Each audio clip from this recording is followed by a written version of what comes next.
மகளை ஆசீர்வதிக்கட்டும். ஆமென். தேவைகளை தேவன் சந்திக்கட்டும். படிப்பினுடைய காரியங்களை தேவன் ஆசீர்வதிக்கட்டும். இங்கே வந்தது ஆமென். உங்களுடைய வாழ்க்கைக்கு பெரிய ஒரு ஆசீர்வாதமாக இருக்கும். ஆமென். ஹalleluya. God bless you. ஆமென். நம்ம எல்லாரும் வாசிக்க இருக்கலாம். அது நம்முடைய ஐயா அட்டாமலை எல்லாரும் சகாக்கிட்டே. ஆமென். நம்ம எல்லாரும் எடுத்து வாசிக்கலாம். மத்தேயு எழுதின சுவிசேஷ புத்தகம் 21ஆம் அதிகாரம் அதனுடைய 28ஆம் வசனம் 32ஆம் வசனம் வரை வாசிக்கலாம். 28 முதல் 32 வசனம் வரை வாசிக்கலாம். மத்தேயு 21ஆம் அத்தியாயம் 28 முதல் 32ஆம் வசனம் வரை வாசிக்கலாம். Matthew chapter 21 verse 28 to 32.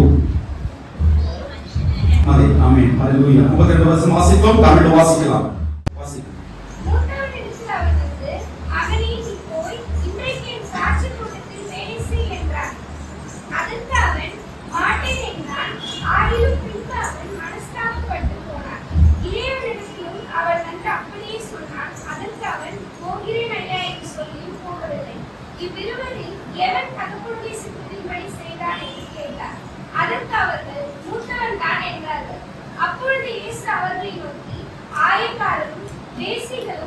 உங்களுக்கு முன்னே தேவனுடைய ராஜ்யத்தில் பிரவேசிக்கிறார்கள் என்று மெய்யாகவே உங்களுக்கு சொல்கிறேன். ஏனெனில் யோவான் நீதி மார்க்கமாய் உங்களிடத்தில் வந்திருந்தும் நீங்கள் அவனை விசுவாசிக்கவில்லை. ஆயக்காரரும் தேசிகளுமோ அவனை விசுவாசித்தார்கள்.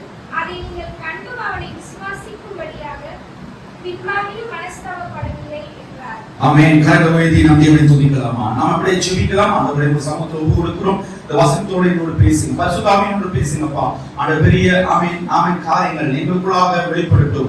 ஆண்டவரே நாங்கள் பலன் பெற்றவர்களாக கடந்து போகட்டும். உம்முடைய நாம மகிமை பெறட்டும். உம்முடைய சித்தங்கள் வாழ்க்கையில் நடக்கட்டும். ஆண்டவரே கடந்து வந்தவர்களுக்கும் இந்த வசனங்கள் புரியட்டும். ஆமென் ஆமென். இருக்கிற எல்லா சாத்தானுடைய கிரியைகள் அழிந்து மாறி போகட்டும். இந்த தேவனுடைய மகிமை நிறைந்து இருக்கட்டும். பரிசுத்த ஆவியோடு செயல்படட்டும். மனுஷனுடைய புத்திகள் மாறி போகட்டும். ஆண்டவரே நாவை ஆண்டவருடைய நாவாய் எடுத்து உபயோகியும். பரிசுத்த ஆவியோடு பேச போவதற்காக நன்றி. இயேசுவின் நாமத்தில் ஜெபிக்கிறோம் நல்ல பிதாவே.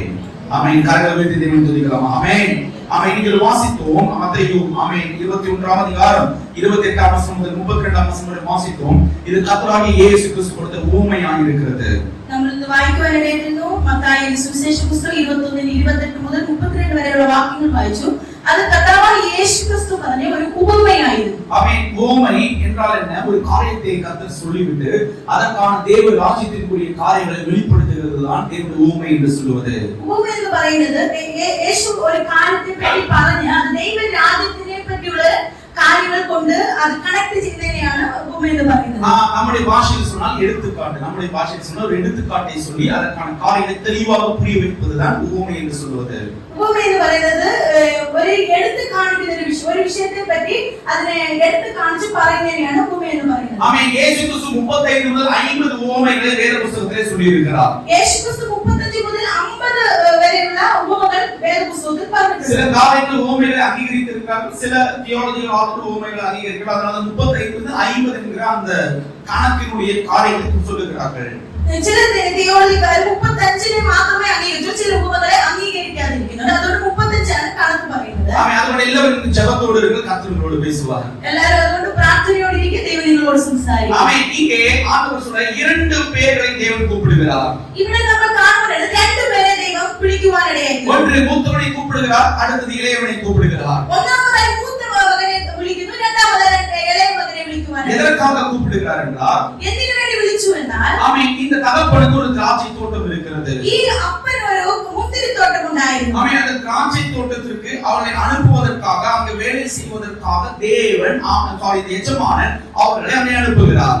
ആ മുന്തിരിത്തോട്ടത്തിൽ പോയി വേല ചെയ്യാൻ വേണ്ടി അവരെ അയക്കുവാനിടയായി. அவள் மூத்த மகனிடத்திலே கேட்ட பொழுது മൂത്ത മകനോട് പറയുമ്പോൾ அவன் முதலாவதாக முடியாது என்று சொன்னான். ആ മകൻ ഒന്നാമതായി പറയുന്നു എനിക്ക് പറ്റത്തില്ല എന്ന് പറയും. ஆமென். அதுக்கு பிறகு மிகவும் தயக்கத்தோடு போகிறேன் என்று சொன்னான். എന്നാൽ അവന് പറ്റില്ല എന്ന് പറഞ്ഞാലും പിന്നെയും അനുസരിച്ച് പോകുവാനിടയായി.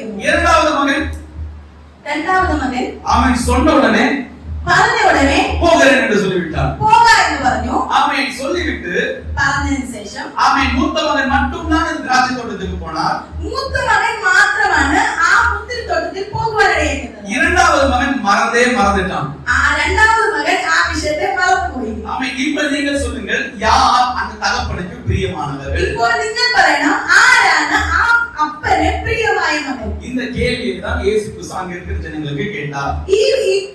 இப்பிரகாரம் ஒரு ചോദ്യമാണ് യേശു ക്രിസ്തു അവിടെ ചോദിക്കുവാനിടയായത്. அவர் கேட்டபோது எல்லாரும் சொன்னாங்க மூத்த மகன் தான். ഈ ചോദ്യം അവിടെ യേശു ക്രിസ്തു ചോദിക്കുമ്പോൾ അവിടെയുള്ള എല്ലാവരും പറഞ്ഞു മൂത്ത മകനാണ്. காரணம் என்ன? அவன் தன் தகப்பனுடைய இஷ்டத்தை செய்தவனாயிருந்தான். എന്തുകൊണ്ട് മൂത്ത മകൻ എന്ന് പറയുന്നതിന് കാരണം ആ അപ്പന്റെ ഇഷ്ടത്തെ ചെയ്യുവാൻ മൂത്ത മകനിടയായിരുന്നു. முதலாவதாக மூத்த மகன் முடியாது என்று சொன்னாலும் இளைய மகன் உடனே முடியும் என்று சொன்னாலும் ஆனால் செய்தது மூத்த மகனாய் மட்டும்தான் இருந்தான். മൂത്ത മകൻ ചെയ്യത്തില്ലെന്ന് പറഞ്ഞെങ്കിലും പറഞ്ഞിട്ട് ചെയ്തതും ഇളയ മകൻ ചെയ്യാമെന്ന് പറഞ്ഞിട്ട് ചെയ്യാതിരുന്നതും അതിന് കാരണമാണ്. இப்போது உங்களிடத்தில் வர போகிறேன். ഇപ്പൊ നിങ്ങളുടെ അടുത്ത് ഞാൻ കടന്നു വരുന്നു. ஆண்மை 100% ரிஸ்க் உங்கள் மேல் வர போகிறது. ഇപ്പൊ 100% റിസ്ക് നിങ്ങളുടെ മേൽ വരികയാണ്. நான் ஜெபித்துக் கொண்டிருக்கும் கர்த்தர் இந்த திராட்சை தோட்டத்தை காட்டினார். ഞാൻ പ്രാർത്ഥിച്ചുകൊണ്ടിരിക്കുമ്പോൾ ദൈവം ഈ മുന്തിരിത്തോട്ടത്തെ കാണിക്കുന്നു. அந்த திராட்சை தோட்டத்தை விட்டு என்ன பிரசங்கிப்பது? ഞാൻ മുന്തിരിത്തോട്ടത്തെ പറ്റി എന്ത് ഞാൻ പ്രസംഗിക്കണം? அப்படி நான் இருக்கும்போது இந்த வசனத்தை தேவன் காட்டினார். അങ്ങനെ ഇരിക്കുമ്പോഴാണ് ഈ വചനത്തെ ദൈവം കാണിക്കുവാനായിട്ട്. இந்த தகப்பன் இந்த திராட்சை தோட்டத்தை பார்த்துக் கொள்வதற்காக தன் பிள்ளைகளை அனுப்பினார். ഈ അപ്പൻ ഈ മുന്തിരിത്തോട്ടത്തെ വേല ചെയ്യുവാൻ നോക്കുവാൻ വേണ്ടി ഇവരെ അയക്കുന്നു. வேலை செய்வதற்கு எஜமானுடைய சித்தத்தை அறிந்தவர்களாக யாரும் இல்லாமல் இருந்தார்கள்.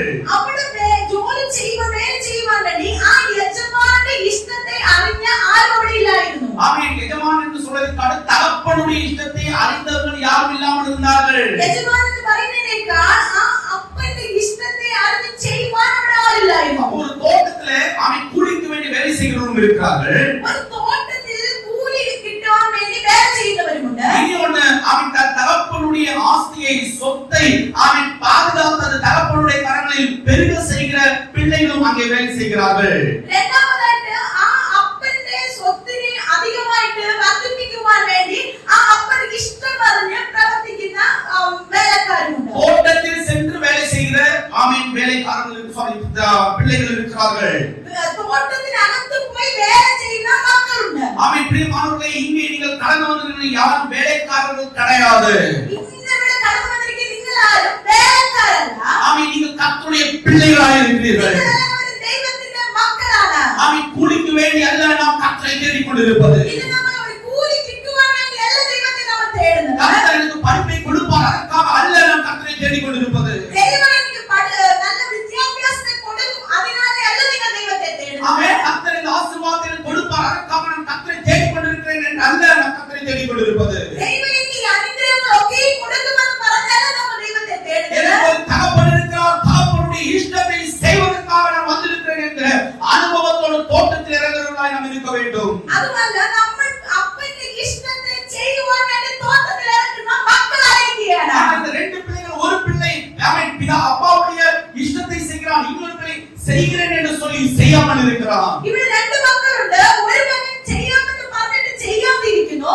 എന്നാൽ മറ്റൊരു മകൻ ചെയ്യത്തില്ലെന്ന് പറഞ്ഞിട്ടും ആ വിഷയത്തെ എടുത്ത് ചെയ്യുവാനിടയാണ്. நீங்கள் யோசித்து பாருங்கள் எவ்வளவு அதிகமாக இயேசு கிறிஸ்து சில வேலைகளை செய்வதற்காகவும் கரங்களிலே பொறுப்பை கொடுத்திருக்கிறார். നിങ്ങൾക്ക് പകൽക്കാലം ചിന്തിക്കുവാനിടയാണ് എത്രത്തോളം കാര്യങ്ങൾ കർത്താവായ യേശു ക്രിസ്തു നിങ്ങളുടെ കയ്യിൽ ചെയ്യുവാൻ വേണ്ടി കൊടുത്തിട്ടുണ്ട്. யாருடைய தோட்டத்தில் செய்வதற்கு கொடுத்திருக்கிறார்? பிதாவுடைய தோட்டத்தில் செய்வதற்காக கொடுத்திருக்கிறார். ആരുടെ തോട്ടത്തിൽ ചെയ്യുവാൻ വേണ്ടിയാണ് കൊടുത്തിരിക്കുന്നത്? നമ്മുടെ പിതാവിന്റെ തോട്ടത്തിൽ വേല ചെയ്യുവാൻ ദൈവം നമ്മുടെ കരങ്ങൾ കൊടുത്തിരിക്കുന്നു. கர்த்தராகிய தேவன் ஆமென் யோவான் 15ஆம் அதிகாரத்தில் சொல்லியிருக்கிறது, என் பிதா ஆமென் ஆமென் யாராய் இருக்கிறார்கள்? தோட்டக்காரராய் இருக்கிறார்கள். ஆமென் நானே மெய்யான திராட்சை செடி என்று இயேசு சொல்லுகிறார். நீங்கள் என்னுடைய கொடிகளாய் இருக்கிறீர்கள் என்று சொல்லுகிறார். யோவான் 15ஆம் அதிகாரம் ஆமென் அந்த வசனத்தை வாசிக்கும் பொழுது അതുകൊണ്ടാണ് യോഹന്നാൻ 15ആം അധ്യായം 1-ാം വാക്യം പ്രകാരം പറയുന്നത്, ഞാൻ സാക്ഷാൽ മുന്തിരിവള്ളിയും എന്റെ പിതാവ് തോട്ടക്കാരനുമാകുന്നു എന്നുള്ള വചനം. ஆமென். அதன் பிறகு அடுத்தது வாசிக்கும் பொழுது ஆமென் அதனுடைய ஆமென் 11ஆம் வசனம் வாசிக்கும் பொழுது அதனுடைய ஆமென் 5ஆம் வசனம் வாசிக்கும் பொழுது நானே திராட்சை செடி நீங்கள் கொடிகள் ஒருவன் என்னிலும் நான் அவனிலும் நிலைத்திருந்தால் அவன் மிகுந்த கனிகளை கொடுப்பான் என்னை அல்லாமல் உங்களால் ஒன்றும் செய்யக்கூடாது. 5-ാം വാക്യം പ്രകാരം പറയുന്നു, ഞാൻ മുന്തിരിവള്ളിയും നിങ്ങൾ കൊമ്പുകളും ആകുന്നു. ഒരുത്തൻ എന്നിലും ഞാൻ അവനിലും വസിക്കുന്നു എങ്കിൽ അവൻ വളരെ ഫലം കായ്ക്കും.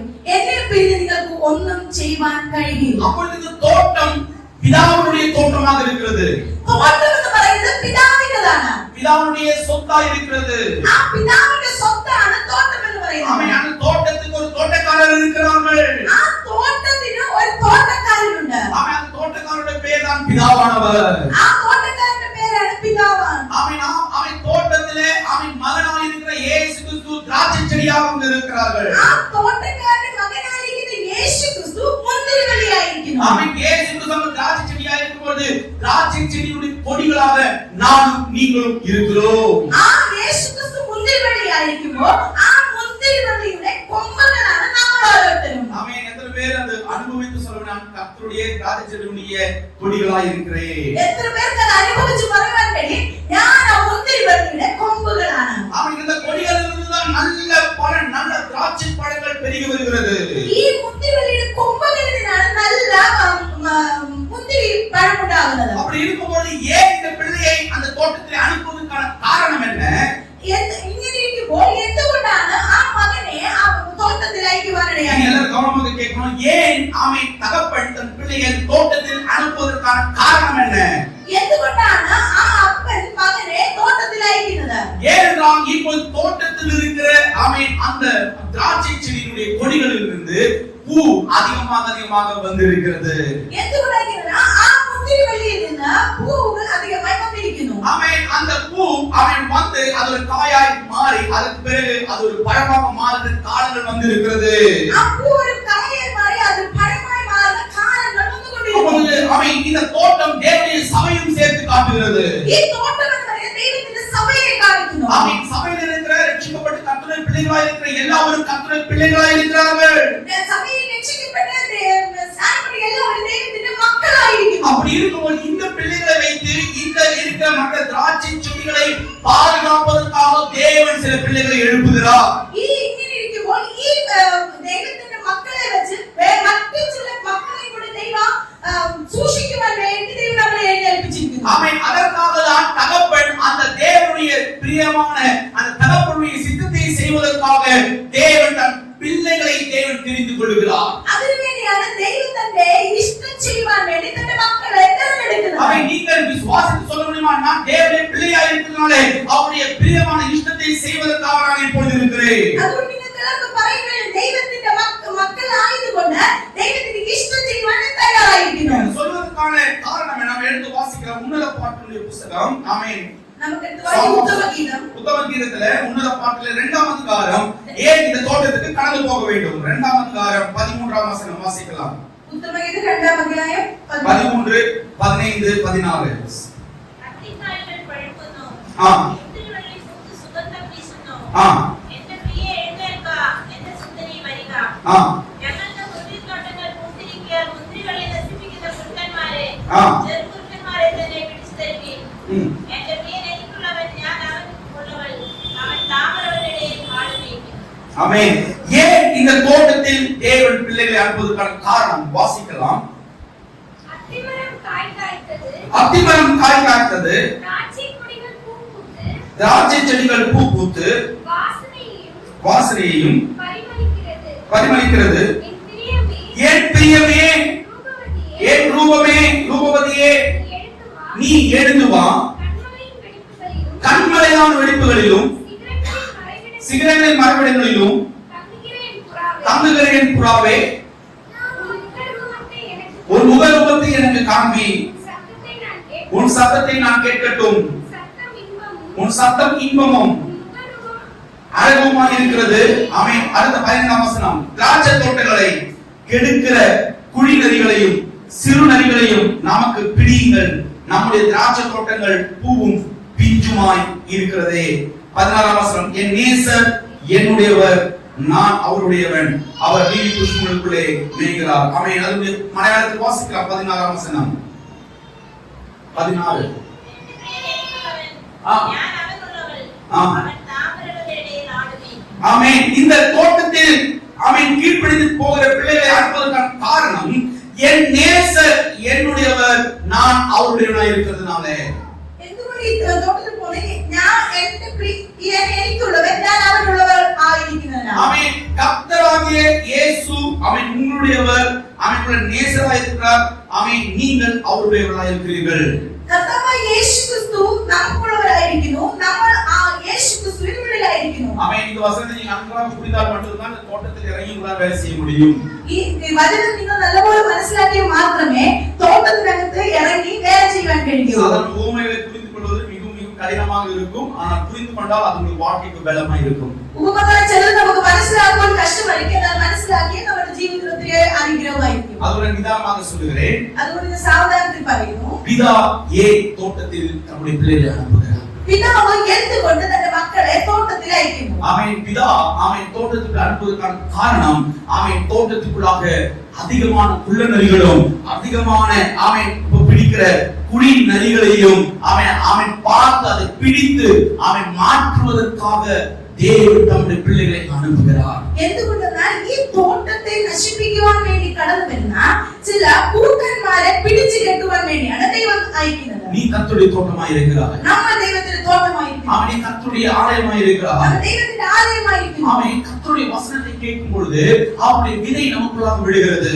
ദൈവത്തിന്റെ വചനം കേൾക്കുമ്പോൾ നമ്മുടെ ഹൃദയത്തിൽ ദൈവവചനത്തിന്റെ വിത്ത് വീഴുവാനാണ്. விதை வளர்ந்து பூ பூக்கிற நேரத்துல ആ വചനത്തിന് വിത്ത് വീണ് വളർന്ന് അത് പൂ പൂക്കുന്ന സമയം, அதாவது வசனம் விடும்போது நமக்கு தரிசனங்கள் உருவாகிறது.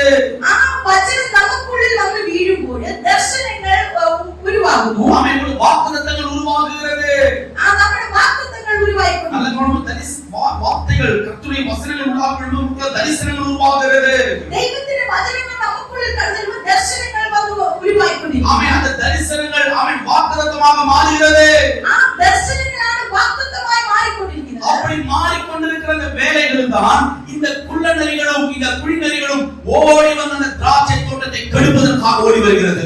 ഇത് ഉരുവായിക്കൊണ്ടിരിക്കുമ്പോഴാണ് ഈ കുറുക്കന്മാർ വന്ന് ഈ മുന്തിരിത്തോട്ടത്തെ നശിപ്പിക്കുവാനാണ്. யோசித்து பாருங்கள், பலவிதமான வார்த்தைகளை நாம் கேட்கிறோம். നമ്മൾ പലവിധമായ ദൈവത്തിന്റെ വചനത്തെ നമ്മൾ കേൾക്കുന്നു. செல்லும் பொழுது நம்முடைய திராட்சை தோட்டத்தில் அதிகமாக ஒரு பூ உண்டானது போல ஒரு சந்தோஷத்தோடு நம்ம இங்கிருந்து கடந்து போகிறோம். നമുക്കുള്ളിൽ വചനം കടന്നു ചെല്ലുമ്പോൾ ആ പൂ പൂക്കുന്ന അനുഭവം പോലെ ഒരു സന്തോഷത്തോടെ നമ്മൾ കടന്നു പോകുന്നു. ஆனால் அந்த பூ காயாக வருவதற்கு முன்பாகவே சில குள்ள நரிகள் வந்து அதை அழித்து விடுகிறது. എന്നാൽ ആ പൂ പൂത്തത് കായാൽ വരുന്നതിന് മുമ്പേ ചില കുറുക്കന്മാർ വന്ന് അതിനെ നശിപ്പിച്ചു കളയുന്നു. தரிசனம் உண்டாகிறது.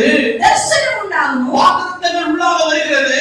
വാഗ്ദത്തം അകത്ത് കടന്നു വരുന്നു. ஆனால் தோட்டத்துக்கு வரக்கூடாத பல ஆலய காரியங்கள் அவை உள்ளே வரும் பொழுது அந்த தோட்டத்தை கெடுத்துக் கொள்கிறதாக இருக்கிறது. തോട്ടത്തിന് വേണ്ടാത്ത ചില കാര്യങ്ങൾ അകത്ത് കടക്കുമ്പോൾ ആ തോട്ടത്തെ നശിപ്പിക്കുവാനാണ്. அவன் உங்களுடைய மனதை கன்வின்ஸ் செய்து அவன் ஏமாற்றுகிற பல காரியங்கள் தோட்டத்துக்குள்ளாக வந்து கொண்டிருக்கிறது. നമ്മുടെ മനസ്സിനെ കബളിപ്പിച്ച് നമ്മളെ കബളിപ്പിക്കുന്ന അനുഭവങ്ങൾ പലതും കടന്നു വരാറുണ്ട്. அவன் குள்ள நரியோட முக்கியமான தோற்றம் என்ன? ആ കുറുക്കന്മാരുടെ മുഖ്യമായിട്ടുള്ള ആ ഉദ്ദേശം എന്താണ്? அவன் முகம் பார்த்தால் பாவமா இருக்கும். മുഖം பார்ത്താൽ പാവമായിരിക്കും. குள்ள நரிகளை பார்த்திருக்கீங்க?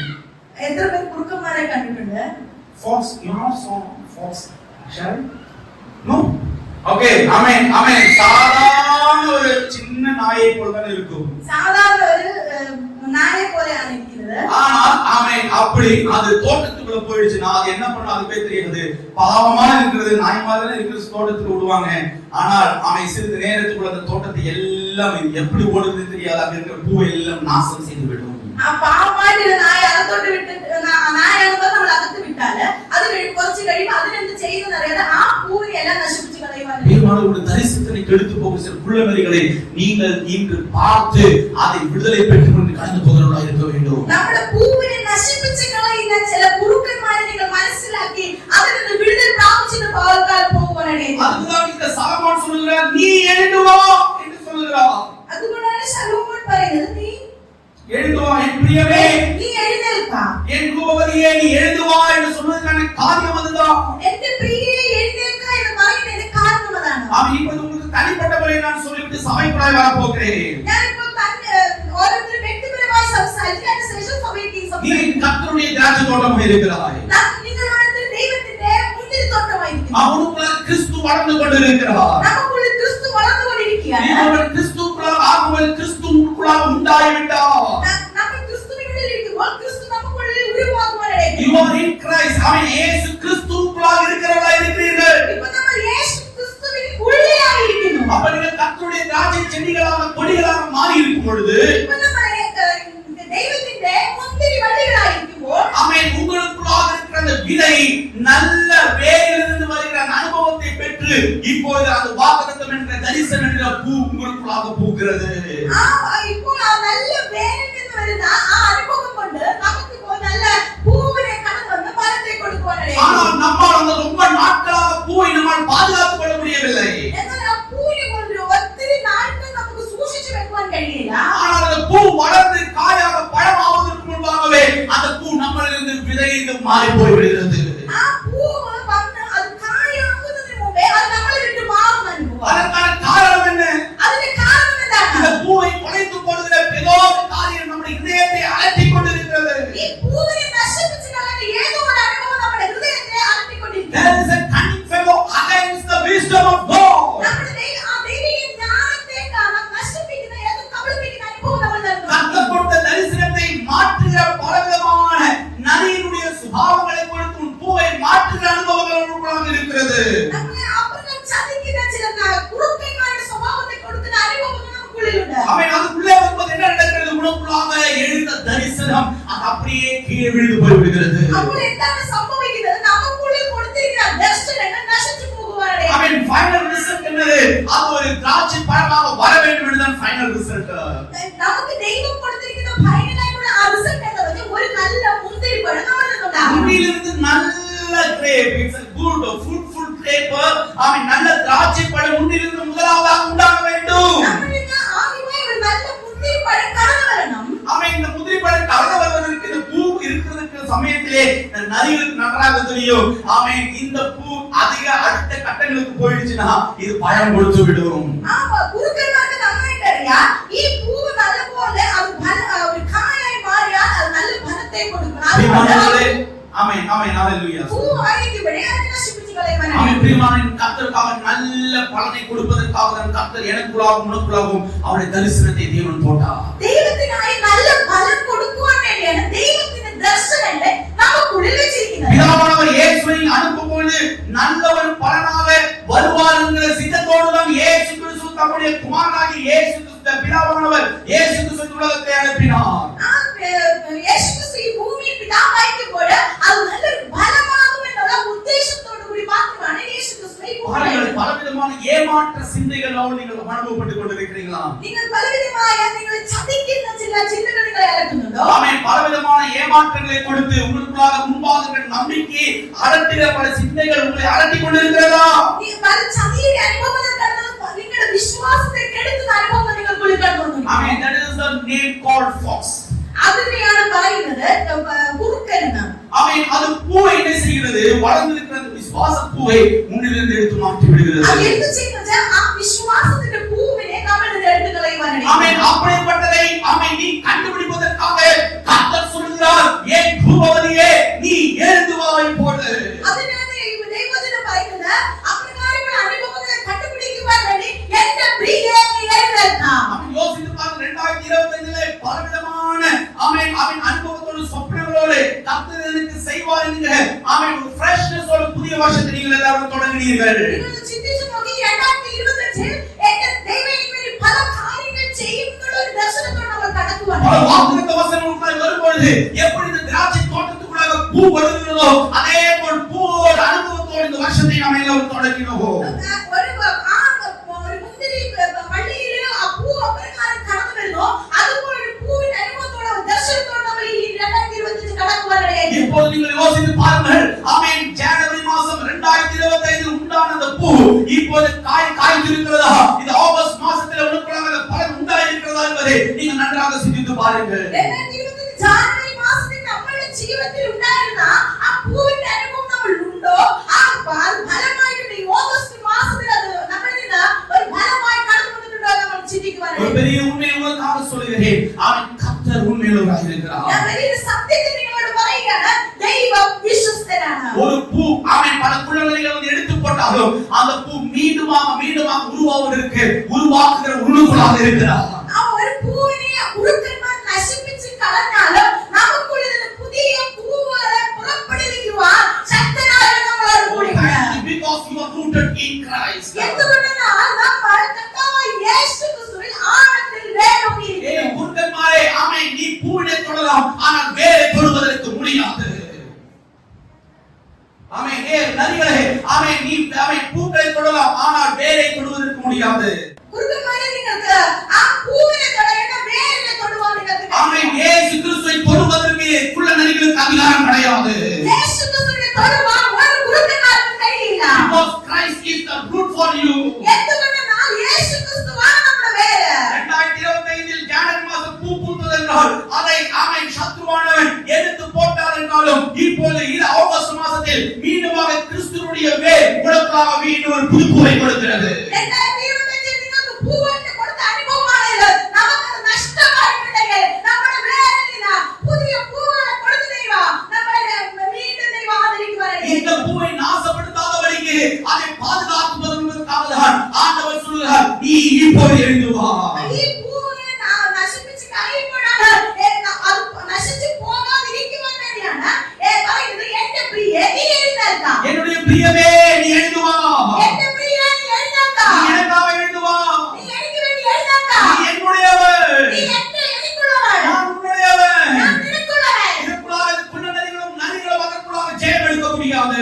ഒരു കുറുക്കന്മാർക്കും അതിനെ ജയമെടുക്കാൻ കഴിയില്ല. அவன் இயேசு கிறிஸ்துவுக்குள்ளாக நட்டப்பட்டிருக்கிற விருட்சமாய் இருக்கிறாய். യേശു ക്രിസ്തുവിനുള്ളിൽ നമ്മൾ നട്ട ഒരു വൃക്ഷമായിരുന്നാൽ இந்த பூ பூத்து காய்த்து அது பழம் கொடுத்து அதற்கான திராட்சரசத்தை கொடுக்கிற வரையிலும் கர்த்தர் உன்னை பலப்படுத்திக் கொண்டே இருப்பார். നമ്മൾ യേശു ക്രിസ്തുവിനുള്ളിൽ നട്ടപ്പെട്ടിരുന്നാൽ നമ്മുടെ വേര് യേശു ക്രിസ്തുവായിരിക്കുമ്പോൾ നമ്മിൽ നിന്ന് പൂ പൂത്ത് ഫലം കൊടുക്കുവാനിടയായിരിക്കും. அவன் வாழ்க்கையில தரிசனத்தை நஷ்டப்படுத்தின பல அனுபவங்கள், നമ്മുടെ ദർശനത്തെ നഷ്ടമാക്കുന്ന പല അനുഭവങ്ങൾ, வாக்குத்தத்தங்களை எடுத்து போட்ட பல குணநெறிகளுடைய சுபாவங்கள், വാഗ്ദത്തങ്ങളെ എടുത്തുകളഞ്ഞ പല കുറുക്കന്മാരുടെ സ്വഭാവങ്ങൾ, அவன் கர்த்தர் சொன்னால் உண்மையுள்ளவராய் இருக்கிறார். യേശു ക്രിസ്തുവിനാൽ പറഞ്ഞാൽ വിശ്വസ്തനാണ്. அவன் அது சொன்னால் அது அப்படியே நடக்கும். യേശു ക്രിസ്തു നമ്മളോട് ഒരു കാര്യം പറഞ്ഞിട്ടുണ്ടെങ്കിൽ അത് അപ്രകാരം തന്നെ ஆனால் നടക്കും. இப்போது வீடு போய் பூவை கண்டு நீ பாரப்பட்டு மாறி போனால் ஆண்டவர் இதோ உன்னை திரும்பி கூப்பிடுகிறார், என் பிரியமே, என் ரூபவதியே, நீ இப்போது எனக்காக எழுந்து வா. നമ്മളിൽ നഷ്ടപ്പെട്ട പൂവിനെ നോക്കി നമ്മൾ ഭാരപ്പെടുന്നുണ്ടെങ്കിൽ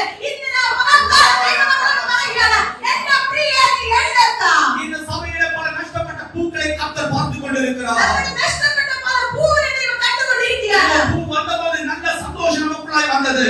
നമ്മളിൽ നിന്ന് പൂ കടന്നു വന്നപ്പോൾ നമുക്ക് നല്ല സന്തോഷം കടന്നു വന്നു. ஆனால் அந்த பலன் இல்லாமல் இருப்பதை இப்போது பார்க்கும்போது துக்கம் நம்மளை அலட்டிக் கொண்டிருக்கிறது. എന്നാൽ ഫലത്തെ കൊടുക്കാതിരിക്കുമ്പോൾ നമ്മൾ അത് കണ്ട് പലപ്പോഴും ദുഃഖപ്പെടുന്ന അനുഭവം. அவன் பலவிதமான விஷயத்தில் நஷ்டம் வாழ்க்கை வந்தபோது அது நம்மை அலட்டிக் கொண்டிருக்கிறது. നമ്മുടെ ജീവിതത്തിൽ പലവിധമായ നഷ്ടങ്ങൾ കടന്നു വന്നപ്പോൾ അത് നമ്മളെ വല്ലാതെ ഭാരപ്പെടുത്തുന്ന இப்போ അനുഭവം. ஆண்டவர் தெளிவாய் சொல்லுகிறார், அவன் கிறிஸ்துவுடைய வேரிலிருந்து வருகிற அந்த தேவனுடைய நீரூற்று இப்போது உனக்கு புதிய பூக்களை உனக்குள்ளாக கொடுத்துக் கொண்டிருக்கிறது. എന്നാൽ ദൈവം പറയുകയാണ്, യേശു ക്രിസ്തുവിന്റെ വേരിൽ നിന്ന് ആ നീരൊഴുക്ക് നമുക്ക് പുതിയ പൂവെ കൊടുക്കുവാനിടയായിത്തീരും. விசுவாசிக்கிறீங்களா? നിങ്ങൾ വിശ്വസിക്കുന്നുണ്ടോ? நம்புறீங்களா? നിങ്ങൾ വിശ്വസിക്കുന്നുണ്ടോ? உங்களுடைய ஆமென் திராட்சை செடியிலிருந்து ஒரு புதிய பூவை கர்த்தர் உருவாக்க போகிறார். ഇന്ന് നമ്മുടെ ആ മുന്തിരി വള്ളിയിൽ പുതിയ പൂവുകളെ ഉരുവാക്കുകയാണ്. ஹalleluya.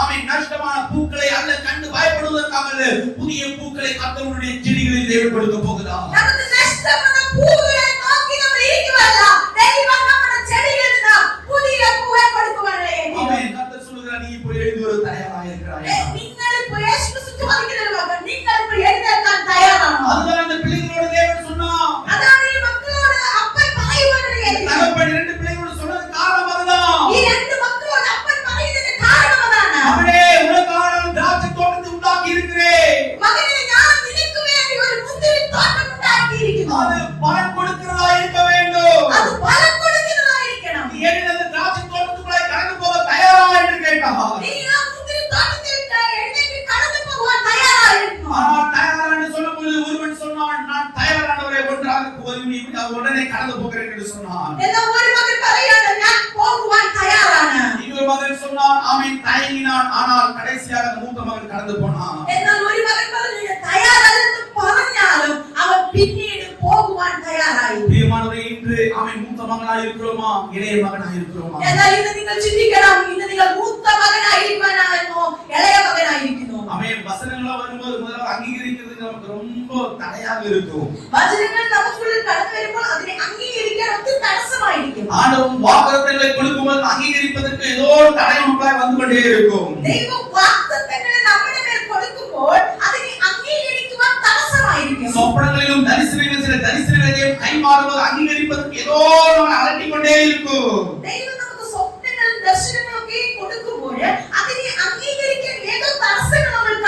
ஆனால் கர்த்தர் அவர் கம் பேக் மீண்டுமாக திரும்பி வருவதற்கு தேவன் உங்களையும் என்னையும் தேவன் கூப்பிடுகிறார். എന്നാൽ ദൈവം നമ്മളെ അവന് മടങ്ങി വരുവാൻ വേണ്ടി ദൈവം നമ്മളെ വിളിക്കുകയാണ്. அவன் உனக்குள்ளாக இருக்கிற பூமியுமாக பூத்து காய்த்து அது பலன் கொடுப்பதற்காக கர்த்தர் மிகவும் மிகவும் விருப்பமுள்ளவராய் இருக்கிறார். നമ്മൾ ഉള്ളിലിരിക്കുന്ന ആ പൂ പൂത്ത് ഫലം കൊടുക്കുവാൻ ദൈവം വളരെ ആഗ്രഹത്തോടായിരിക്കുന്നു. பிரியமானவர்களே, முதல் நாம் அங்கீகரிக்க தயாரில்லை என்றாலும் നമ്മൾ ആദ്യം അതിനെ അംഗീകരിക്കാൻ തയ്യാറല്ല. இயேசுவின் வார்த்தைகள் கடந்து ஏதோ ஒரு தடைகள் நமக்கு இதயத்துக்குள்ளாக இருந்தாலும் ദൈവത്തിന്റെ വചനങ്ങൾ കടന്നു വരുമ്പോൾ അതിനെ അംഗീകരിക്കാൻ ഏത് തടസ്സങ്ങൾ നമുക്കുള്ളിൽ ഇരുന്നാലും ஆனால் அங்கீகரித்து அது பிரகாரமாக போக தயாரானால் നമ്മൾ അംഗീകരിച്ച് അതിൻ പ്രകാരം പോകാൻ തയ്യാറായാൽ இந்த பெரிய ஒரு தோட்டத்தினுடைய அதிகாரியாக தேவன் மாற்றுவார்.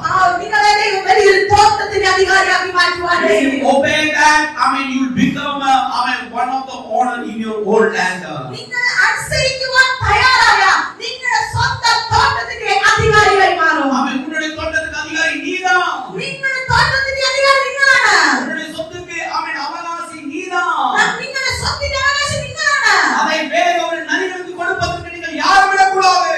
അതിനെ വേറൊരു കുറുക്കന്മാർക്ക് കൊടുക്കുവാൻ നിങ്ങൾ ആരും വിട്ടുകൊടുക്കരുത്. The owner of your promise. നമ്മുടെ വാഗ്ദത്തങ്ങൾക്ക് നമ്മൾ അവകാശിയാണ്. நீதான் அந்த வாக்குத்தத்தங்களுக்கு நீதான் அது உரிமையாளராய் இருக்கிறாய். നമ്മളാണ് വാഗ്ദത്തങ്ങളുടെ അവകാശി. அதுக்குள்ள நரிகளுக்கு நாம் விட்டு கொடுக்க கூடாது. ഒരു കുറുക്കന് നമ്മൾ അവകാശത്തെ വിട്ടുകൊടുക്കരുത്. அவருடைய வாழ்க்கை கர்த்தருடைய கரங்களில் இருந்தால் அதுக்குள்ள நரிகளுக்கு விட்டு கொடுக்க கூடாது. നമ്മുടെ ആത്മീയ ജീവിതത്തെ ഒരു കുറുക്കന്മാർക്ക് വിട്ടുകൊടുക്കരുത്. உன்னுடைய வாழ்க்கையை எந்த ஒரு குள்ளநரிகளுக்கு விட்டு கொடுக்க கூடாது. നമ്മുടെ ജീവിതത്തെ ഒരു കുറുക്കന് വിട്ടുകൊടുക്കരുത്. ஏனென்றால் உன் வாக்குத்தத்தங்களை அது நாசம் செய்துவிடும். എന്തുകൊണ്ടെന്നാൽ കുറുക്കന്മാർക്ക് വിട്ടുകൊടുത്താൽ അത് നമ്മുടെ വാഗ്ദത്തങ്ങളെ നശിപ്പിക്കുവാനിടയായി.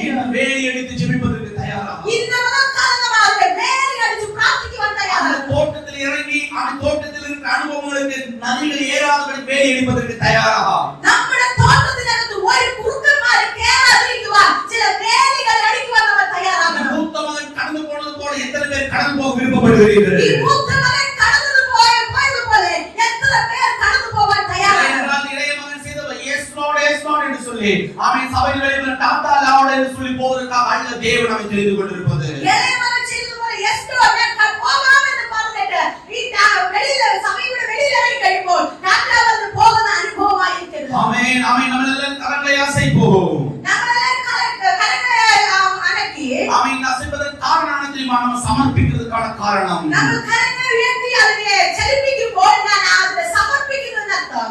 பிரியமானவர்கள் எத்தனை பேர் அதற்காக ஒப்பு கொடுக்க தயாராக എത്ര പേരായിട്ട് സമർപ്പിക്കുവാൻ തയ്യാറാണ്? உங்களுடைய எல்லாருடைய செடிகளிலும் நல்ல பலன்களை கர்த்தருக்கு பிரியமாக மாற்றுவது கர்த்தர் ஆசைப்பட்டுக் கொண்டிருக்கிறார். നമ്മുടെ എല്ലാവരുടെയും ചെടികളില് ദൈവത്തിന് പ്രിയമുള്ള ഫലമാക്കി മാറ്റുവാൻ ദൈവം സർവശക്തനാണ്. அப்படி இருக்கும்போது நீ போக தயாரானால் எடுத்து உபயோகிப்பதற்கு அவர் உண்மையுள்ளவராக இருக்கிறார். നമ്മൾ പോകുവാൻ തയ്യാറായാൽ നമ്മളെ എടുത്ത് ഉപയോഗിക്കുവാൻ ദൈവം വിശ്വസ്തൻ. நீ இயேசு கிறிஸ்துவை சொந்த இரட்சகராக ஏற்றுக்கொண்ட வழிகளை பின்பற்றுவதற்கு தயாரானால் அவன் உன்னுடைய வழிகளை பார்த்துக்கொண்டு உன்னை நல்ல ஒரு பிளஸடாக ஆசீர்வதிக்கப்பட்ட பலனுள்ளவராய் மாற்றுவதற்கு அவன் கர்த்தர் உண்மையுள்ளவராய் இருக்கிறார். നമ്മുടെ കർത്താവ് യേശു നമ്മുടെ ജീവിതത്തിൽ ഏറ്റുകൊണ്ട് നമ്മൾ അതിപ്രകാരം പോകുവാൻ തയ്യാറായാൽ നമ്മളെ എടുത്ത് ഉപയോഗിക്കുവാൻ നമ്മളെ അനുഗ്രഹിക്കാൻ ദൈവശക്തനാണ്. எத்தனையோ வருஷங்கள் வாக்குத்தத்தங்களை கேட்கிறோம். നമ്മൾ എത്രയോ വർഷങ്ങൾക്ക് മുമ്പേ പല വാഗ്ദത്തങ്ങളെ കേട്ടിട്ടുണ്ട്. வாக்குத்தத்தங்களை தேவன் நினைவுபடுத்துகிறார். പിന്നെ പല വാഗ്ദത്തങ്ങൾ ദൈവം നമ്മളെ ഓർമ്മപ്പെടുത്തുന്നുണ്ട്. பூ பூக்கிறது, അതിനേക്കാൾ പൂ പൂക്കുന്നുണ്ട്. அது கீழே விழுந்து விடுகிறது.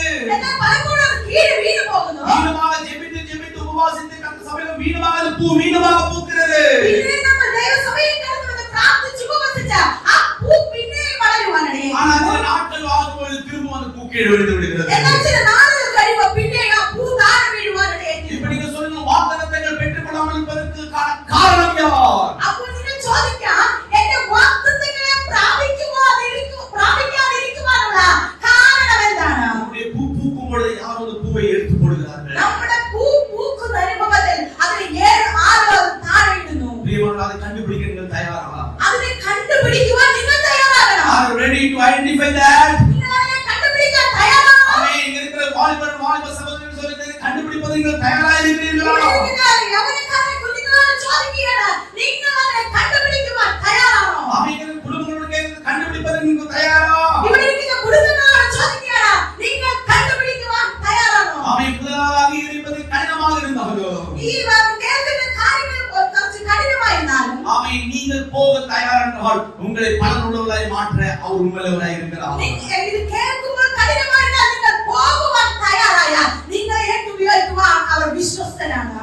കരങ്ങളിൽ ആശീർവാദം വാങ്ങുന്നത് ரொம்ப ரொம்ப ஈஸியான விஷயம். ദൈവത്തിന്റെ കയ്യിൽ നിന്ന് അനുഗ്രഹങ്ങളെ പ്രാപിക്കാൻ ഒത്തിരി ഈസിയായ കാര്യമാണ്. We are making which very high level risk and difficult ആയി നാമ മാറ്റിட்டு இருக்கோம். എന്നാൽ നമ്മളാണ് ദൈവത്തിൽ നിന്ന് അനുഗ്രഹങ്ങളെ പ്രാപിക്കാൻ ഒത്തിരി അതിനെ റിസ്ക് ആക്കി മാറ്റുന്നത് നമ്മളാണ്. I mean, we are doing like in a different way. നമ്മൾ പല രീതിയിൽ ഉപയോഗിക്കുന്നു. I mean, ஒரே ஒரு காரியம் செய்தால் போதும். ஒரே ஒரு காரியம் செய்தால் மതി. பிதாவுடைய பிரியமான காரியத்தை செய்வராய் இருக்கிறவர்களாய் மாறினால் போதும். പിതാവിന്റെ ഇഷ്ടത്തെ ചെയ്യുവാൻ തയ്യാറായാൽ മാത്രം മതി. தகப்பனுடைய இஷ்டத்தை செய்வதற்கு தயாரானால் போதும். നമ്മുടെ പിതാവിന്റെ ഇഷ്ടത്തെ ചെയ്യുവാൻ നമ്മൾ തയ്യാറായാൽ ஆமென். கர்த்தர் உன்னுடைய இஷ்டத்தை செய்வதற்கு அவர் உண்மையுள்ளவராக இருக்கிறார். ദൈവം നമ്മുടെ ഇഷ്ടത്തെ ചെയ്യുവാൻ വിശ്വസ്തനാണ്. ஆமென். எத்தனை பேர் விசுவாசிக்கிறீர்கள்? എത്ര പേർ വിശ്വസിക്കുന്നുണ്ട്? தகப்பனுக்கு பிரியமாய் மாறினால் உன்னுடைய பூ பூத்து காய்ந்து பலன் கொடுக்க போகிறது. നമ്മൾ പിതാവിന്റെ ഇഷ്ടത്തെ ചെയ്താൽ നമ്മുടെ ചെടിയിൽ പൂ പൂത്ത് അത് ഫലം കൊടുക്കുവാനാണ്. உலகத்துல ஃப்ரெண்ட்ஸ்க்கு நீ பிரியமாய் இருக்க வேண்டிய அவசியம் கிடையாது. ലോകപ്രകാരമുള്ള നമ്മുടെ ഫ്രണ്ട്സിനെ നമ്മൾ പ്രിയമായി ഇരിക്കേണ്ട ആവശ്യമില്ല. നമ്മുടെ நண்பர்களை சந்தோஷப்படுத்த வேண்டிய தேவை கிடையாது. നമ്മുടെ ഫ്രണ്ട്സിനെ നമ്മൾ സന്തോഷപ്പെടുത്തേണ്ട ആവശ്യമില്ല. உனக்காக அவன் ஜீவனை கொடுத்து இயேசு கிறிஸ்துவை சந்தோஷப்படுத்துவதற்கு தயாரா உன்னை ஆசீர்வதிப்பதற்கு அவர் தயாராக இருக்கிறார். നമുക്ക് വേണ്ടി ജീവൻ കൊടുത്ത യേശു ക്രിസ്തുവിനെ സന്തോഷിപ്പിക്കാൻ നിങ്ങൾ തയ്യാറാണോ? നിങ്ങളെ അനുഗ്രഹിക്കാൻ വിശ്വസിക്കുന്നു. இயேசுவின் திராட்சைத்தோட்டத்துக்குள்ளாய் வந்த பொழுது യേശു ഈ മുന്തിരിത്തോട്ടത്തിൽ കടന്നു വന്നപ്പോൾ இந்த பூ பூக்க ஆரம்பித்தது. ഈ പൂ പൂക്കുവാനിടയായി. அந்த பூவை அழிப்பதற்கு நிறைய பேர் வந்தார்கள். ഈ പൂവിനെ നശിപ്പിച്ചു കളയുവാൻ നിറയെ പേർ കടന്നു വന്നു. ஆமென். பலரும் இயேசுவை துன்பப்படுத்தினார்கள். പലരും യേശുവിനെ ഒത്തിരി വേദനിപ്പിച്ചു. ஆனால் பூ கீழே விழவில்லை. എന്നാൽ യേശുവിന്റെ പൂ ഒന്നും താഴെ വീണില്ല. வேதனைப்படுத்துவர் பல இதயத்தை வேதனைப்படுத்த பலரும் இருக்கிறார்களா? നിങ്ങളുടെ ഹൃദയങ്ങളെ വേദനിപ്പിക്കുന്ന പലരും ഉണ്ടോ? ஆமென். உன்னுடைய இதயத்திலே பல நெகட்டிவ் அனுபவங்களை கொடுத்து நெருக்குகிற பல அனுபவங்கள் இருக்கிறதா? നിങ്ങളുടെ ഹൃദയത്തിൽ പല നെഗറ്റീവ് കാര്യങ്ങളെ കൊടുത്ത് നിങ്ങളെ വേദനിപ്പിക്കുന്ന പല കാര്യങ്ങളുണ്ടോ? இது கர்த்தர் உங்களோடு பேசிக் ഇത് கொண்டிருக்கிறார். യേശു ദൈവം നിങ്ങളോട് സംസാരിച്ചു. இயேசு எதிர்த்து கடந்து வந்த பொழுது இயேசு எதிர்த்து அந்த வார்த்தைகள் கடந்து வந்த பொழுது യേശുവിനെ എതിർത്ത് ആ വാക്കുകൾ കടന്നു വന്നപ്പോൾ ஆமென். இப்போது இயேசு கர்த்தருடைய வசனத்தினாலே நிற்கிறார். ഇപ്പോൾ യേശു ആ വചനം കൊണ്ട് നിൽക്കുവാനിടയായി. ஆமென். என்னை அனுப்பினவர் யார் என்பதை உணர்ந்து இயேசு நிற்கிறார். യേശുവിനെ അയച്ചവർ ആരെന്ന് അറിഞ്ഞുകൊണ്ട് യേശു നിൽക്കുവാനിടയായി. அதனால அந்த பூ கீழே விழவில்லை. അതുകൊണ്ടാണ് ആ പൂ താഴെ വീഴാൻ. ஆமென். ஆமென். 30வது வயசில் அந்த பூ பூத்தது. ആ 30ാമത്തെ വയസ്സിൽ ആ പൂ പൂത്തു. 3 வருஷம் இந்த பூவாயிருக்கவே அது ஒரு காயாக பழமாக மாறினது. ആ 3 വർഷം അത് പൂവായിട്ട് മാത്രമല്ല ഇരുന്നത്, അതൊരു കായായി അതൊരു ഫലമായി മാറുവാനിടയായി. ஆமென். 33வது வருஷத்துல 33ാം വർഷത്തില് இந்த பழங்கள் இயேசுவுக்கு எடுக்கப்பட்டது. ഈ ഫലങ്ങൾ യേശുവിന് എടുക്കുവാനിടയായി. ஆமென். அது ஆமென் திராட்சை தோட்டத்தினுடைய அந்த தொட்டிக்குள்ளாக போட்டு அது இடிக்கப்பட்டது. ആ മുന്തിരി പഴത്തെ എടുത്ത് ആ തൊട്ടിയിലിട്ട് ഇടിക്കുവാനിടയായി. அதுதான் சிலுவை மரணத்தை காட்டுகிறது. അതാണ് ആ ക്രൂശ് മരണത്തെ കാണിക്കുന്നത്. 3 வருஷம் நல்ல ஒரு பழமாக நல்ல ஒரு பழமாக மாறின திராட்சை பழமாய் மாறின இயேசு கிறிஸ்துவை பிடித்து இப்பொழுது அவரை இடித்து அவருடைய ரத்தத்தை பிசிந்தெடுக்கிறார்கள். 3.5 വർഷം ആ ഫലമായി തീർന്ന ആ മുന്തിരി പഴത്തെ ആ ചക്കിലിട്ട് അതിനെ ഇടിച്ച് പിഴിഞ്ഞ് ചാറെടുക്കുവാനിടയായി തീർന്നു. ஆமென். அப்படி இருக்கும்போது அதை குடிக்கிற எல்லாருக்கும் அது பெரிய ஒரு ஆசீர்வாதமான மருந்தாகவும் ஆமென் சந்தோஷத்தை கொடுக்கிற அனுபவம் உள்ளதாகவும் அது மாறினது. ആ മുന്തിരി പഴം യേശുവെന്ന ആ മുന്തിരി ചാറ് അത് കുടിക്കുന്ന എല്ലാവർക്കും അത് അനുഗ്രഹമായി ഒരു ബലമായി മാറുവാനിടയായി തീർന്നു. ஆமென். உன்னுடைய பழம் ஒரு நல்ல ஒரு கிரேட் ஜூஸாக கிரேட் வைனாக மாறுவதற்கு கர்த்தர் விருப்பப்படுகிறார். നമ്മളെ ഓരോരുത്തരും ദൈവം അപ്രകാരമാണ് നമ്മളിൽ നിന്ന് നല്ല ആ ഒരു ആ പഴച്ചാറ് കടന്നു വരുവാനിടയായി തീർന്നു. அவராய் போய் கீழே விழுந்து பலன் இல்லாதவர்களாய் இருப்பதற்காக அல்ல கர்த்தர் நம்மை அடைந்தது. നമ്മൾ ആ ഒരു പൂവായിട്ട് വന്ന് ഫലമില്ലാതെ താഴെ വീണ് കിടക്കാൻ നല്ല ദൈവം നമ്മളെ വിളിച്ചത്. பூ பார்க்கிறதுக்கு நல்லதுதான். പൂ കാണാൻ നല്ലതാണ്. ரொம்ப நாள் பார்க்கிறதுக்கு நல்லா இருக்காது. എന്നാൽ ഒത്തിരി നാള് അത് കണ്ടുകൊണ്ടിരിക്കുവാൻ നല്ലതല്ല. முதல் நாள் பூக்கும்போது நல்லா இருக்கும் பார்க்கற. ഫസ്റ്റ് ദിവസം നമ്മൾ ആ പൂ പൂക്കുന്നത് കാണാൻ നല്ലതാണ്. இரண்டாவது நாள் கொஞ்சம் நல்லா இருக்கும். രണ്ടാമത്തെ ദിവസം കുറച്ച് നല്ലതായിരിക്കും. அந்த பூ பூவாகவே இருந்து அப்படியே வாடி விட்டது என்றால் அதை பார்ப்பதற்கு யாரும் வரமாட்டார். ആ പൂ പൂവായിട്ട് ഇരുന്ന് അത് വാടിപ്പോയാൽ അത് കാണുവാൻ ആരും കടന്നു വരില്ല. இன்று வாடிய பூவாய் இருப்பதற்காக அல்ல கர்த்தர் நம்மை அழைத்தது. ഇന്ന് നമ്മളെ വാടിയ പൂവായി ഇരിക്കുവാനല്ല ദൈവം നമ്മളെ വിളിച്ചത്. ஆமென். ஆவிக்குரிய வாழ்க்கையில வாடின பூக்களாய் இருக்கக்கூடாது நாமல். നമ്മുടെ ആത്മീയ ജീവിതത്തിൽ നമ്മൾ വാടിയ പൂവായി ഇരിക്കാൻ പാടില്ല. ஆமென். இயேசு கிறிஸ்துவுடையவன் சந்தோஷமாக இருக்க வேண்டும். ദൈവത്തിനുള്ളവർ സന്തോഷമായി ഇരിക്കണം. மனுஷனுடைய வார்த்தைகளை கேட்டு வாடி போகிறவர்களாய் இருக்கக்கூடாது. മനുഷ്യന്റെ വാക്കുകളെ കേട്ട് നിങ്ങൾ തളർന്നു പോകരുത്. ஆமென். வாக்குத்தத்தங்களை கொடுத்தவர் உண்மையுள்ளவர், அவர் செய்விப்பதை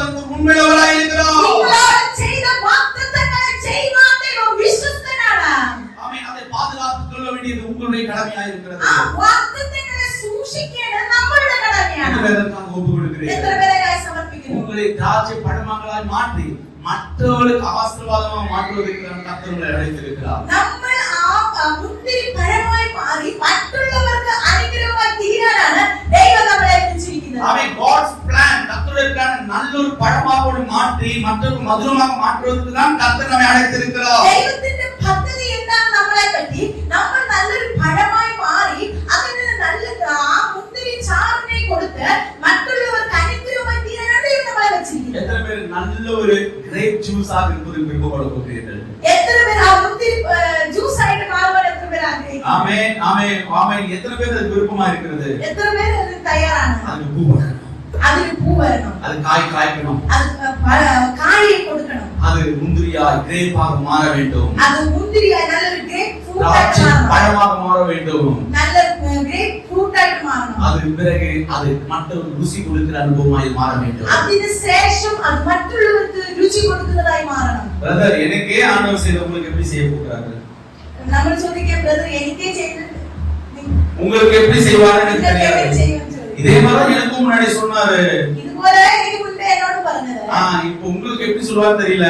നിങ്ങൾക്ക് എങ്ങനെ പറയുമെന്ന് എനിക്കറിയത്തില്ല. ஜெபிக்கலாம் பிரதர், പ്രാർത്ഥിക്കാം ബ്രദർ. ஒண்ணா ஜெபிக்கலாம் பிரதர். നമുക്ക് ഒന്നായി പ്രാർത്ഥിക്കാം. குள்ள நதிகளை ஆமென் ஐடென்டிஃபை பண்ணாம எத்தனை ஜெபித்தாலும் ஆசீர்வாதத்தை பெற்றுக்கொள்ள முடியாது. നമ്മൾ കുറുക്കന്മാരെ മനസ്സിലാക്കാതെ എത്ര പ്രാർത്ഥിച്ചാലും അനുഗ്രഹത്തെ പ്രാപിക്കാൻ நீங்கள் விசுவாசத்தையும் நம்பிக்கையும் கொடுக்கிறவர்களாய் நீங்கள் மாற வேண்டும். നിങ്ങൾ നമ്മുടെ വിശ്വാസത്തെയും പ്രത്യാശയെയും വർദ്ധിപ്പിക്കുന്നവരായി മാറണം. ஆமென். விசுவாசம் இருக்கிறவனே ஒரு வார்த்தை சொல்லி அவன் உள்ள விசுவாசத்தை கெடுக்கிறவராய் மாறக்கூடாது. വിശ്വാസമുള്ളവന് ഒരു വാക്ക് പറഞ്ഞ് അവന്റെ ഉള്ള വിശ്വാസത്തെ കൂടെ നശിപ്പിക്കുന്നവരായി തീരരുത്. ஆமென். நீங்க நல்ல ஒரு திராட்சை பழத்தினுடைய ஜூஸாக மாறி அவர்களுக்கு மதுரத்தை கொடுத்து கர்த்தருக்காக நான் ஜெபித்தேன், காலாமல் வந்தது, நான் எனக்குள்ளாக ஆசீர்வாதத்தை கேளுக்கு காரணம் என்ன நான் கண்டுபிடித்தேன். கண்டுபிடித்த போது எனக்குள்ளாக இருக்கிற வாக்குத்தத்தங்கள் எனக்கு ஒரு பலனாய் வந்தது. നമ്മൾ നമുക്കുള്ളിലിരിക്കുന്ന ആ നല്ലൊരു മുന്തിരിച്ചാറായിട്ട് അത് നമ്മൾ മാറണമെങ്കിൽ നമുക്കുള്ളിലിരിക്കുന്ന ദൈവത്തിന്റെ വാഗ്ദത്തങ്ങളെ നമ്മൾ കണ്ടുപിടിക്കണം. ஆமென். வாக்குத்தத்தங்களை கண்டுபிடிக்கணும். அவன் வாக்குத்தத்தங்களை கண்டுபிடிக்கியா, പക്ഷേ வாக்குத்தத்தங்கள் வளராதிருக்கிற அனுபவங்கள் என்னன்னு நீங்க கண்டுபிடிக்கணும். வாக்குத்தத்தங்கள் வளராமல் இருப்பதற்கான காரணம் என்ன என்பதை நீங்கள் கண்டுபிடிக்க வேண்டும். இப்ப நீங்க சொல்லுங்க, இதற்கான ஆமென் ஓனர் யார்? நானா இல்ல நீங்களா? നിങ്ങളിപ്പോ മനസ്സിലാക്കണം, ഇതിന്റെ ഓണർ ആരാണ്? നമ്മളാണോ നിങ്ങളാണോ? ஆமென். உன்னுடைய தோட்டத்திற்கு போக வேண்டியது நானா இல்ல நீங்களா? നിങ്ങളുടെ തോട്ടത്തിൽ പോകേണ്ടത് ഞാനാണോ നിങ്ങളാണോ? எல்லாம் அப்பா பார்த்துப்பாரு. എല്ലാം അപ്പൻ നോക്കിക്കോളും. வீட்டுல இருந்து தூங்குவது அல்ல பையனுடைய வேலை. വീട്ടിലിരുന്ന് ഉറങ്ങുന്നതല്ല മകന്റെ ജോലി. அப்பாவுக்கு சொத்து இருக்கிறது தான். അപ്പന് സ്വത്തുണ്ട്. உங்க அப்பா எல்லாவற்றையும் அவன் சிருஷ்டித்தவர் தான். നിങ്ങളുടെ അപ്പൻ എല്ലാവരെയും സൃഷ്ടിച്ചതാണ്. இயேசு எல்லாருடைய பாவங்களையும் சிலுவையிலே சுமந்தார் தான். യേശു എല്ലാവരുടെയും പാപങ്ങളെ ക്രൂശിൽ വഹിച്ചതാണ്. அவன் இயேசு வாக்குத்தத்தங்களை கொடுத்தவர் தான். യേശു ക്രിസ്തു വാഗ്ദത്തങ്ങളെ കൊടുത്തതാണ്. அதனால தோட்டத்துக்கு வெளியே தான் இருக்க வேண்டும். തോട്ടത്തിൽ വെളിയിലാണെങ്കിൽ വെളിയിലാണ് ഇരിക്കുന്നത്. உங்களுக்கு நியமித்த தோட்டத்துக்கு போவதற்கு எத்தனை பேர் தயாராக എന്നാൽ இருக்கிறீர்கள்? നമുക്ക് വേണ്ടി ദൈവം വെച്ചിരിക്കുന്ന തോട്ടത്തിൽ കടന്നു പോകാൻ എത്ര പേർ തയ്യാറാണ്? அவன் இது உங்களுக்கு தனிப்பட்ட முறையில் அது முதலாவது வளரணும். ഇതെല്ലാം നമ്മുടെ ജീവിതത്തില് ആ വ്യക്തിപരമായ ജീവിതത്തിൽ നമുക്ക് ഇത് വളരുവാനായിട്ട് அது வளர்ந்தால் மட்டும்தான் சபையில் அது வளரும். നമുക്ക് വ്യക്തിപരമായ ജീവിതത്തിൽ വളർന്നാൽ മാത്രമേ അത് സഭയിൽ വളരുവാനായിട്ട് அப்படி உங்க ஃப்ரெண்ட்ஸ் கிட்ட அது சொல்லும் பொழுது அதுவும் வளரும். അപ്രകാരം ഇരിക്കുമ്പോൾ മാത്രമാണ് അത് നമ്മുടെ ഫ്രണ്ട്സിനോട് പറയുമ്പോൾ അവർക്കുള്ളിലും അത് വളരുവാനായിട്ട്. அவன் இவருடைய மகள் வந்ததுக்கான காரணம் என்ன? പ്രിയ മകൾ വന്നതിന്റെ കാരണം എന്താണ്? I think Ash now our friends so something they told about this church. Correct? No. ആശ്രയോ മറ്റാരെങ്കിലും ഈ ചർച്ചിനെ പറ്റി പ്രിയ മകളോട് പറഞ്ഞിരിക്കാം. டோனா வந்ததுக்கான காரணம் என்ன? ഡോണ വന്നതിന്റെ കാരണം എന്താണ്? Amen. Someone told about the Jesus Christ. ആലോചന യേശുക്രിസ്തുവിനെ പറ്റി പറയുവാനായിട്ട് There is someone given a good grade to her. നല്ലൊരു ചില കാര്യങ്ങൾ അവളോട് പറയുവാനായിട്ട്. Amen. நல்ல ரசமான மதுரமான காரியங்கள் மகளுக்கு போன பொழுது அந்த மகள் கர்த்தருக்குள்ளாய் கடந்து வந்து விட்டாள், தோட்டத்துக்குள்ளாய் கடந்து வந்து விட்டாள். ആ മധുരമായുള്ള കാര്യങ്ങൾ ഡോണയ്ക്കുള്ളിൽ കടന്നു ചെന്നപ്പോൾ ആ തോട്ടത്തിനകത്ത് കടന്നു വരുവാനായിട്ട് ஒரு ரகசியம் நான் சொல்ல போகிறேன். ഒരു രഹസ്യം ഞാൻ പറയാൻ പോകുന്നു. இது கர்த்தருடைய தோட்டம். ഇത് ദൈവത്തിന്റെ തോട്ടമാണ്. பலரும் திராட்சை செடியிലേക്ക് வரணும்னா പലരും ആ തോട്ടത്തിനുള്ളിൽ കടന്നു വരണം. உங்களுக்குள்ளாக இருக்கிற பலன் നമുക്കുള്ളിലിരിക്കുന്ന ഫലം அதற்குள்ளாக விதை இருக்கிறது. അതിനകത്ത് വിത്തുണ്ട്. அது அடிக்கப்பட வேண்டும், கிரஷ் செய்யப்பட வேண்டும். അത് ചതയുവാനിടയായിരിക്കണം. ஆமென். நீ கர்த்தருக்குள்ளாக ஆமென் கிரஷ் செய்யப்படும் பொழுது നമ്മൾ ദൈവത്തിനുള്ളിൽ നമ്മൾ അത് ചതയ്ക്കപ്പെട്ടുകൊണ്ടിരിക്കുമ്പോൾ கர்த்தர் நல்லவர் என்பதை நாம் ருசித்து பார்த்த பொழுது നമ്മൾ ദൈവം നല്ലവനെന്ന് രുചിച്ചറിയുമ്പോൾ அதற்குள்ளாக இருக்கிற விதை അതിനുള്ളിലിരിക്കുന്ന நீங்கள் இருக்கிற இடத்திலே விழுகிறது. നമ്മൾ ഇരിക്കുന്ന ഇടങ്ങളിൽ അത് വീഴുവാനിടയായിരിക്കണം. அதனால யூத்துகள் கடந்து வந்திருக்கிறார்கள். അതുകൊണ്ടാണ് യൂത്തുകൾ കടന്നു വന്നിരിക്കുന്നത്. அதனால குடும்பங்கள் கடந்து வந்திருக்கிறார்கள். അതുകൊണ്ടാണ് കുടുംബങ്ങൾ കടന്നു വന്നിരിക്കുന്നത്. அந்த விதை அங்கே விழுந்தது. ആ വിത്ത് അവിടെ വീഴുവാനിടയായിരിക്കണം. அந்த விதை ஆமென் அந்த கோலத்தில் விழுந்தது.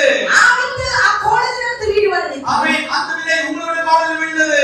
ആ വിത്ത് നിങ്ങളുടെ കോളേജിൽ വീഴുവാനിടയായിരിക്കണം. அது இப்போ வளர ஆரம்பித்து விட்டது. അത് വളരുവാൻ அது ആരംഭിച്ചു. பூ பூக்க ஆரம்பித்து விட்டது. അത് പൂ പൂക്കുവാൻ ആരംഭിച്ചു. இது பெரிய தோட்டத்துக்குள்ளாக வந்து விட்டது. ഈ വലിയ തോട്ടത്തിനകത്ത് അത് കടന്നു വന്നു. ஆமென் இந்த தோட்டத்துக்குள்ளாக ஆமென் வருவதற்கு ஆயத்தமாய் குள்ளநரிகளை கண்டுபிடிக்க சபையாக நீங்கள் எல்லாரும் தயாரா?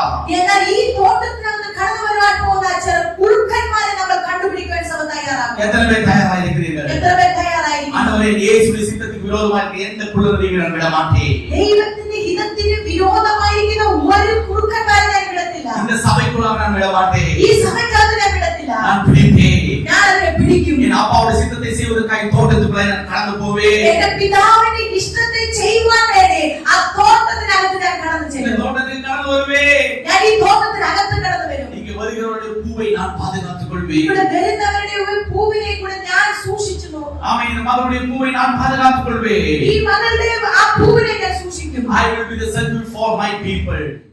ഞാൻ ഉത്തരവാദിയാണ്. எத்தனை பேர் ஆமென் சொல்ல முடியும்? എത്ര പേർക്ക് ആമേൻ ஆமென் പറയാം? கர்த்தர் உங்களை நேசிக்கிறார். ദൈവം നിങ്ങളെ സ്നേഹിക്കുന്നു. ஆமென் உங்களை ஆமென் இந்த தோட்டத்திலே ஆமென் கர்த்தருக்குள்ளாக இருப்பதற்காக கர்த்தர் உங்களை அழைத்திருக்கிறார். ഈ തോട്ടത്തിനകത്ത് ഇരിക്കുവാൻ വേണ്ടി ദൈവം നമ്മളെ വിളിച്ചിരിക്കുന്നു. ஆமென் கூட இருக்கிறவர்களுக்காக இதை ஜெபிக்க போகிறீர்கள். നമ്മുടെ കൂടെ ഇരിക്കുന്നവർക്ക് വേണ്ടി എത്ര പേർ പ്രാർത്ഥിക്കുന്നു? அதான் சாலமோன் சொல்ற ரூபவதியே நீ எழுந்திரு. അതുകൊണ്ടാണ് ശലോമോൻ പറയുന്നത് എന്റെ പ്രിയേ എഴുന്നേൽക്കുക. யாருக்காக எழுந்திருக்க வேண்டும்? എന്തിനു വേണ്ടി നീ എഴുന്നേൽക്കണം? ஆமென் ஆலயத்தில் இருக்கிற குள்ளநரிகளை கண்டுபிடிப்பதற்காக.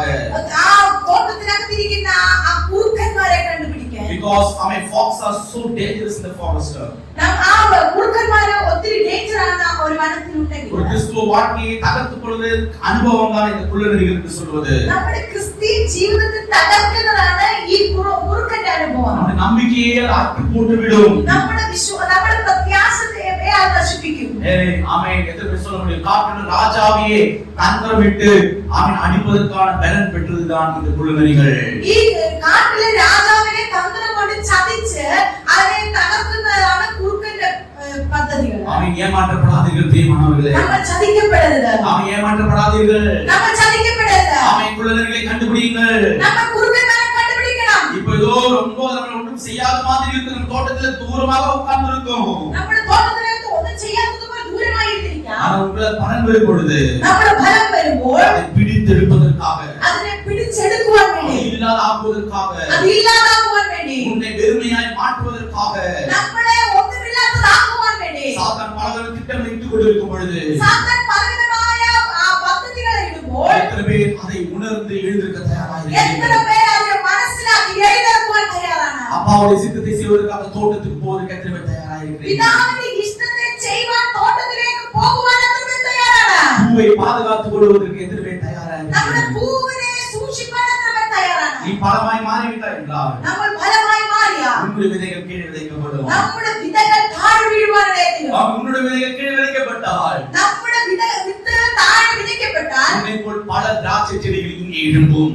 നമ്മളെ പോലെ പല മുന്തിരി വള്ളികൾ ഇവിടെ എഴുന്നേൽക്കുവാനിടയായിരിക്കും. Are you ready for that? നിങ്ങൾ അതിന് തയ്യാറാണോ? விதைப்பதற்கு தயாரா? വിതയ്ക്കുവാൻ നിങ്ങൾ തയ്യാറാണോ? நீங்கள் பலனுள்ளவராக பழம் காய்க்கிறவர்களாக தேவனை மாற்ற விருப்பப்படுகிறார். അങ്ങനെ തയ്യാറാവുമ്പോൾ ദൈവം നമ്മളെ ഫലം കായ്ക്കുന്നവരായി മാറ്റുവാൻ The തയ്യാറായി. first stage is called flowering.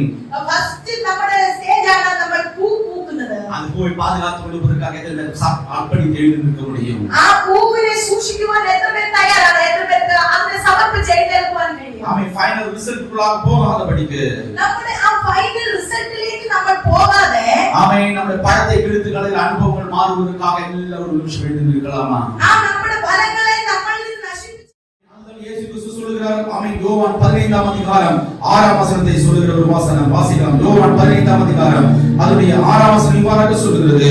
ஆமென். ஒருவன் என்னில் நிலைத்திராவிட்டால் வெளியே எரியுண்டு கொடியை போல் அவன் எரியுண்டு உலர்ந்து போவான்.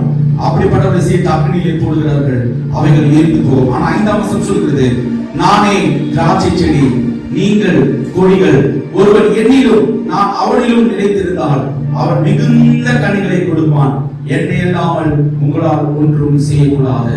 5ആം വാക്യപ്രകാരം പറയുന്നു, ഞാൻ മുന്തിരിവള്ളിയും നിങ്ങൾ കൊമ്പുകളുമാകുന്നു. ഒരുത്തൻ എന്നിലും ഞാൻ അവനിലും വസിക്കുന്നു എങ്കിൽ അവൻ വളരെ ഫലം കായ്ക്കും. എന്നെ പിരിഞ്ഞ് നിങ്ങൾക്ക് ഒന്നും ചെയ്യുവാൻ കഴിയില്ല. அவன் கர்த்தரை விட்டு பிரிந்து உங்களால் ஒன்றும் செய்ய முடியாது. ദൈവത്തെ പിരിഞ്ഞ് നിങ്ങൾക്ക് ഒന്നും ചെയ്യുവാൻ കഴിയില്ല. இயேசு கிறிஸ்து அல்லாமல் பெரிய ஆசீர்வாதத்தை பெற்றுக்கொள்ள முடியாது. യേശു ക്രിസ്തു ഇല്ലാതെ ഒരു അനുഗ്രഹത്തെ നിങ്ങൾക്ക് പ്രാപിക്കുവാൻ കഴിയില്ല. இயேசு கிறிஸ்து இல்லாமல் உங்களால் பலன் கொடுக்க முடியாது. യേശു ക്രിസ്തു ഇല്ലാതെ നിങ്ങൾക്ക് ഫലം കൊടുക്കുവാൻ കഴിയില്ല. கர்த்தருக்குள் நிலைத்திராவிட்டால் உங்களால் கனிகளை கொடுக்க முடியாது. യേശു ക്രിസ്തുവിൽ നിലനിൽക്കാതെ നിങ്ങൾക്ക് ഫലത്തെ കൊടുക്കുവാൻ കഴിയില്ല. நீங்கள் அவருடைய கொடிகளாக இருக்கிறீர்கள். നിങ്ങൾ അവരുടെ കൊമ്പുകളായിരിക്കുന്നു. கர்த்தர் சொல்றார், நான் திராட்சை செடியா இருக்கிறேன்.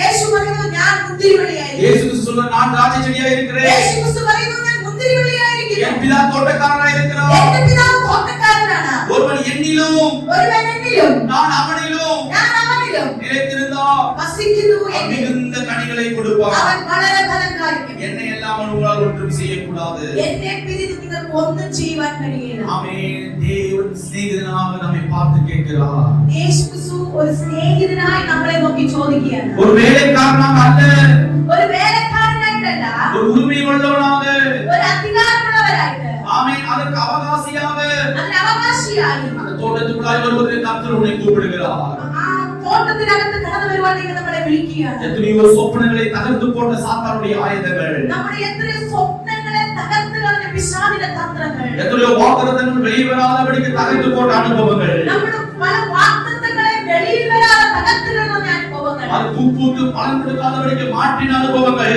അത് പൂപ്പൂത്ത് ഫലം കൊടുക്കാതെ മാറ്റിയ ചില In the അനുഭവങ്ങൾ name of Jesus, நான் கட்டளையிலிருந்து சபையை விட்டு